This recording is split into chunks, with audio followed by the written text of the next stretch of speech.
I'd like to take just a minute to talk a little bit about concentrations in the TAP program. There have recently been some changes to the calendar.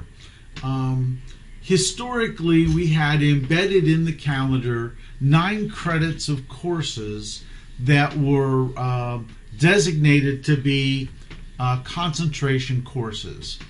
What we have found over time is that it was very difficult to fill some of those classes, especially when we had some smaller cohorts, so that people were having some challenges getting their concentrations completed. So what we did is we devised a methodology, if you will, so that students could complete their concentrations if they wanted one. In particular, marketing was always an issue, that we just didn't always have enough students to fill the marketing classes. So in the new program, there are 9 courses that are, 3 courses that are embedded in the program, and these, we'll talk about them in a second, but they are initially one of the courses under each one of the concentrations. What we recognized is that not only do students want concentrations, but also students need a little bit more emphasis, if you will, under the core courses that we offer. So what I'd like to go through here is talk a little bit about the concentration selection form itself and whether or not you should attempt to pursue a concentration. So obviously you're going to fill in your name, your ID, social security number, right? We need to know which campus you're at and what cohort you're in. Now you're going to indicate which concentration you're going to like to pursue. I suggest that you don't talk to other people in your class about what you want to take.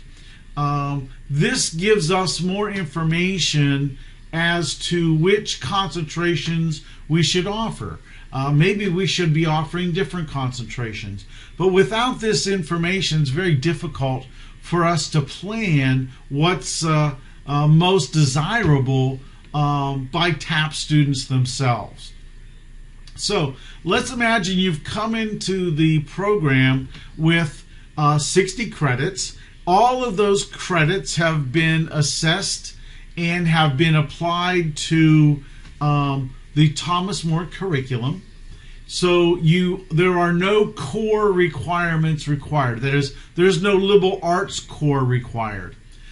From that point, you need roughly 57 credits in the TAP program. So now you have 117 credits, and you need 128 to graduate. So you still need 11 more credits to graduate from the college.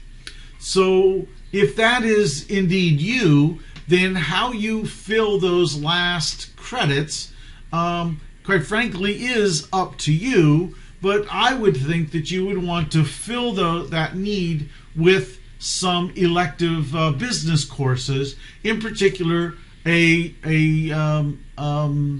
particular concentration, if you will. Now, if you don't have all of those credits, if for some reason you came on board with 60, 157 obviously makes 117, but if you still need 8, 9, 10 credits towards the liberal arts core, then you may not want to complete the concentrations because you will then end up with more than 128 hours, and of course it would cost you more money. Not that you might not want to do that, but again, you don't have to pursue that if you don't need the credits to graduate. For those of you that may have started in the AES program and started at 0 credits, you may actually have an opportunity to take maybe 2 concentrations instead of 1. The dean, Dr. Brad Bielski, along with this program, has agreed that if you take these business courses towards a concentration, then you will end up paying the TAP credit for the course and not the Thomas More traditional student credit for extra courses. So this shouldn't be a huge expense for you to ultimately end up taking these extra classes. Again, they're only extra in the sense that you would end up graduating with more than 128 hours. But if you need 128 and this is available, these are the concentrations that we currently offer. So let me talk a little bit about the 3 concentrations themselves. There are management, marketing, and finance. If you notice here, I have highlighted the 3 courses that are embedded into the management, into the regular TAP curriculum. So obviously you don't have to take those classes. So for each one of these courses, you need to figure out, according to your schedule, how you can take the other 2 courses. Now, should timing or scheduling become an issue, you can always contact the chair of the business department and ask if you could possibly substitute 1 or 2 of these classes for other management classes that happen to be falling more into your schedule. But this is essentially the program. So in the instance of management, you're going to take a human resource management course. Obviously very important in the management area to understand the benefits management package of companies, to understand how hiring, how termination works. The teams and organizations course, we believe, is a very important course. Most work in larger corporations is typically done in teams and groups. So this is a great background for you in development of your skill set for managing in a company and working in the corporate context. On the marketing side, we have the marketing management course is part of the curriculum.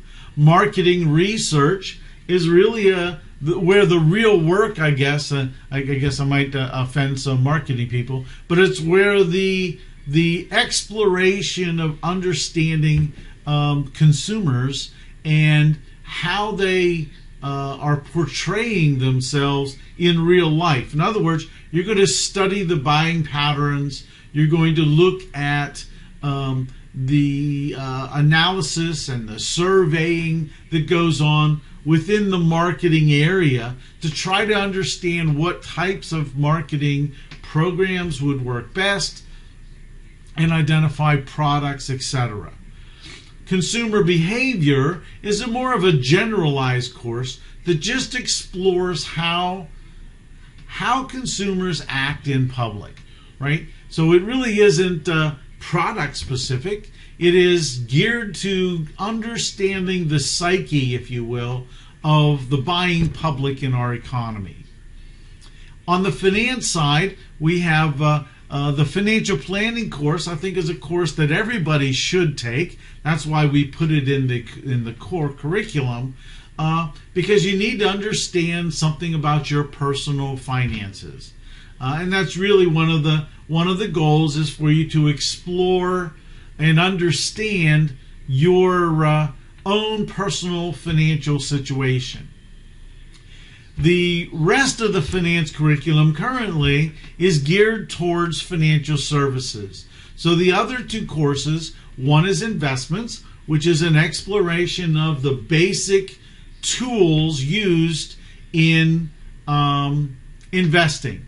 So it's going to look at stocks and bonds. We're going to look at options. We'll talk a little bit about analysis of data in the investment strategy and planning process. The portfolio management course is a step further into the investments world, in which we're really going to look a lot more at pricing mechanisms. How are prices determined in the public?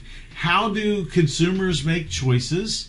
We'll also delve a little bit deeper into some of the more theoretical constructs of investing and how investors ultimately act. And we'll even include in that some measuring of performance. So those are the three current concentrations offered by Thomas More College. If you have taken one of these courses prior from another college, and you know you've taken them, you need to contact the Lifelong Learning Center, or the CAPE as it's now called, and petition them so that you can waive one of these courses. So again, that would reduce the ultimate requirement you would have for moving forward with a concentration and with the achievement of your 128 hours. So that is basically the concentrations as they currently exist. So in conclusion, you don't have to have a concentration. I would think that most people probably would like to have a concentration, but I think only those people who have too many credits coming on board and would ultimately end up spending more money than the 128 credits requires. Those are the only people that probably should not choose a concentration. If you do have questions about concentrations, etc., you can contact myself. My name is Lawrence Byerly, Dr. Byerly, or you can contact the chair of the business department, and they will. We can assist you in understanding what your needs are and how you should pursue the rest of your academic career here at Thomas More College. Any questions? You know that you can always contact me through Thomas More email system.